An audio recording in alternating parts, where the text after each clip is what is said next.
बनारस का नाम सुनते ही हमारे दिलो दिमाग में पवित्र गंगा नदी, उस पर बने अनेक सीढ़ियों वाले घाट, घाटों पर मौजूद प्राचीन मंदिर, हाथ में लंबी चिलम लिए गांजे का दम भरते साधु और उनके घेरे में बैठे फॉरेन टूरिस्ट के साथ ही बनारस की गलियों की इमेज बनती है। उसमें कोई हैरानी की बात नहीं है क्योंकि बनारस को हमारी मीडिया और फिल्मों ने हमें इसी रूप में दिखाया है। लेकिन अगर ध्यान दिया जाए तो ये बनारस का केवल एक ही हिस्सा है। बनारस असल में तो इससे बहुत ही अलग है और बहुत ही विशाल भी। आज बनारस की धरतियों को हिंदुओं के सबसे पवित्र शहर के रूप में जाना जाता है। इवन मिडिवल पीरियड में भी बनारस आने वाले तमाम लोगों ने इस शहर को हिंदुओं के काबा के रूप में नोटिफाई किया था। वैसे बनारस न सिर्फ हिंदुओं का सबसे पवित्र शहर है, बल्कि बौद्ध और जैन धर्म जैसे प्राचीन धर्मों में भी बनारस एक महत्वपूर्ण तीर्थ स्थल के रूप में जाना जाता है, जिसके बारे में आज हम विस्तार से जानने वाले हैं। साथ ही हम जानेंगे बनारस का इतिहास और उससे जरूरी बात कि बनारस नाम अपने आप में इतना फेमस है, तो फिर इस शहर का ऑफिशियल नेम वाराणसी क्यों है? बनारस का काशी शहर से आखिर क्या रिश्ता है?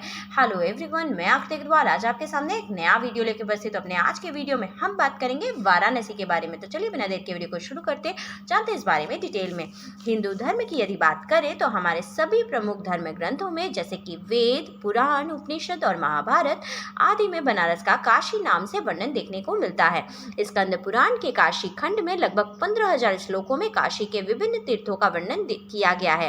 काशी को लेकर ऐसी मान्यता है कि इस नगरी को भगवान शिव ने ही बसाया था।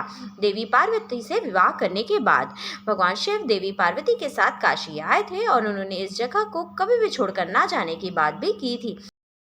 तब से ही काशी शहर शिव की नगरी कहलाने लगी। इस शहर के हर गली, हर कूचे में आपको शिव जी के मंदिर और उनकी गहरी छाप देखने को मिलेगी। वैसे तो इस शहर में शिव जी के असंख्य मंदिर हैं, लेकिन अगर सबसे प्रसिद्ध मंदिर की बात करें तो वो है काशी विश्वनाथ जी का मंदिर। इसके अलावा 12वीं सदी में बना कर्दमेश्वर महादेव मंदिर और केदारेश्वर मंदिर भी अत्यंत ही फेमस है। इस शहर में शिव जी के द्वादश ज्योतिर्लिंग की अनुकृतियां यानी कि उनकी नकल भी मौजूद है, जहाँ श्रावण मास में लोगों की भारी भीड़ उमड़ती है।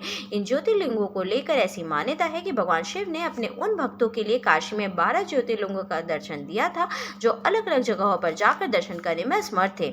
फ्रेंड्स, शिव के अलावा यहाँ अनेक देवी देवताओं के भी बेहद प्रसिद्ध मंदिर हैं, जैसे संकट मोचन हनुमान जी का मंदिर, जिसकी स्थापना महाकवि तुलसीदास जी ने की थी। यहाँ देवी दुर्गा के एक रूप यानी कुष्मांडा देवी का भी एक बेहद ही पुराना और प्रसिद्ध मंदिर है। इसके अलावा यहाँ विश्वनाथ मंदिर के पास माता अन्नपूर्णा का भी एक मंदिर है। ये मंदिर दुनिया का इकलौता ऐसा मंदिर है जहाँ भक्तों में प्रसाद का वितरण भगवान को भोग लगाने से पहले किया जाता है। आपको बता दें कि ऐसा कहा जाता है कि हिंदू धर्म के भगवान ब्रह्मा की कहीं भी पूजा नहीं होती। भारत में उनका सिर्फ एक ही मंदिर है जो राजस्थान के पुष्कर में मौजूद है, लेकिन ये बात सच नहीं है। बनारस में ब्रह्मा जी का भी मंदिर है और उनका पुष्कर तालाब भी। ये तो बात हुई हिंदू धर्म में बनारस के महत्व की, लेकिन वहीं अगर बौद्ध धर्म में इस जगह के महत्व की बात करें तो वाराणसी से लगभग 13 किलोमीटर दूर सारनाथ है, जहां पर गौतम बुद्ध ने सबसे पहले धर्म की शिक्षा दी थी। प्राचीन काल में ये जगह अपनी मूर्ति कला के लिए बेहद ही प्रसिद्ध रही है। दुनिया भर के कई बौद्ध धर्म के अनुयायी देशों ने यहाँ अपने बौद्ध मंदिर भी बनवाए हैं। आपको बता दें कि बनारस जैन धर्म का भी एक महत्वपूर्ण तीर्थ स्थल है। जैन धर्म में कुल 24 तीर्थंकर हुए, जिनमें से 4 तीर्थंकरों का जन्म वाराणसी में ही हुआ था। तीर्थंकरों की जन्मस्थली के अलावा बनारस में अनेक प्राचीन जैन मंदिर भी स्थित हैं। ये सब बात हुई बनारस के दूसरे धर्मों से रिश्तों के बारे में। अब बात करते हैं यहाँ के नाम की। बनारस को वाराणसी और काशी के नाम से आखिर क्यों जाना जाता है? इतिहासकारों के मुताबिक वाराणसी का सबसे प्राचीन नाम काशी है। इस शहर को करीब 3000 साल से इस नाम से पुकारा जाता है। माना जाता है कि प्राचीन काल में हुए राजा काशा के नाम पर इस शहर का नाम काशी पड़ा था। वहीं एक मत ये भी है कि काशी को कई बार काशिका से भी संबोधित कर दिया जाता है। काशिका का मतलब होता है चमकता हुआ। भगवान शिव की नगरी हमेशा चमकती रहे, इसलिए इसका नाम काशी हो गया। वहीं जो बनारस नाम है वो मुगल कालीन नाम है। जब मुस्लिम आक्रांताओं ने यहाँ पर हमला किया था तो इस शहर के आर्किटेक्चर से वो काफ़ी ज़्यादा इम्प्रेस हुए थे।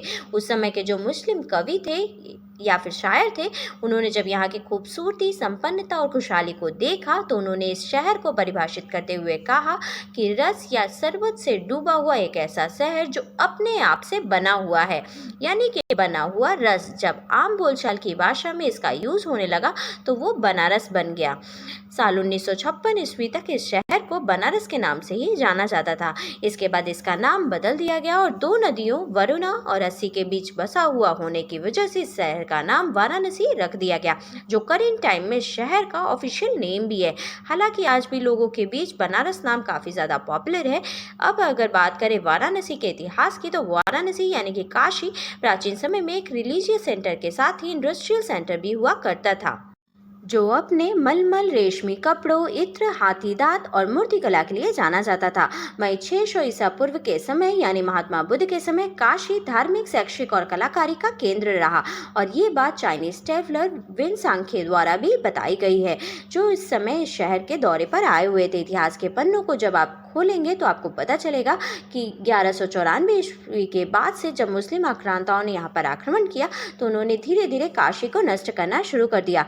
हिंदुओं की धार्मिक भावना को ठेस पहुंचाने के लिए उस समय मुस्लिम शासकों द्वारा यहाँ कई पवित्र मंदिरों को भी नष्ट कर दिया गया और यहाँ पर बसे जितने भी विद्वान थे वे डर कर दूसरी जगह भागने पर मजबूर हो गए। हालांकि 16वीं सदी में मुगल सम्राट अकबर ने इस शहर की धार्मिक और सांस्कृतिक विरासत को सहेजने में कुछ भूमिका निभाई थी, लेकिन जब उनके वंशज औरंगजेब का शासनकाल आया तो उसने फिर से हिंदू मंदिरों पर आक्रमण करना शुरू कर दिया। हालांकि 17वीं शताब्दी में जब मराठाओं का शासन आया तब काशी की धार्मिक और सांस्कृतिक विरासत को संभालने की प्रक्रिया शुरू हुई और ब्रिटिश शासन के दौरान यानी कि 18वीं शताब्दी तक आते आते ये शहर रिलीजियस सेंटर के साथ साथ कमर्शियल हब भी बन गया। और फिर आया 1910 का समय, जब ब्रिटिशर्स द्वारा वाराणसी को एक नया भारतीय राज्य बना दिया गया, जो 1949 तक बना रहा। इसके बाद 15 अक्टूबर 1949 को आधिकारिक तौर पर बनारस को उत्तर प्रदेश का हिस्सा बना दिया गया। 24 मई 1956 को बनारस का नाम बदलकर वाराणसी कर दिया गया। उस समय उत्तर प्रदेश में संपूर्णानंद मुख्यमंत्री हुआ करते थे और उनका खुद का रिश्ता बनारस से ही था। उन्होंने बनारस की जगह शहर के नाम के लिए वाराणसी का चयन किया। आज शहर और जिले के रूप में ऑफिशियली वाराणसी नाम ही अस्तित्व में है, लेकिन बनारस और काशी नाम इस शहर के लोगों के दिल और जुबान पर आज भी मौजूद है। वैसे आपको इस शहर का कौन सा नाम ज़्यादा पसंद है, हमें कमेंट करके ज़रूर बताइएगा और साथ ही बताइएगा हमारी आज की वीडियो आपको कैसी लगी। आज की वीडियो में बस इतना ही। For more such interesting video like and subscribe my channel. Thank you. Bye bye.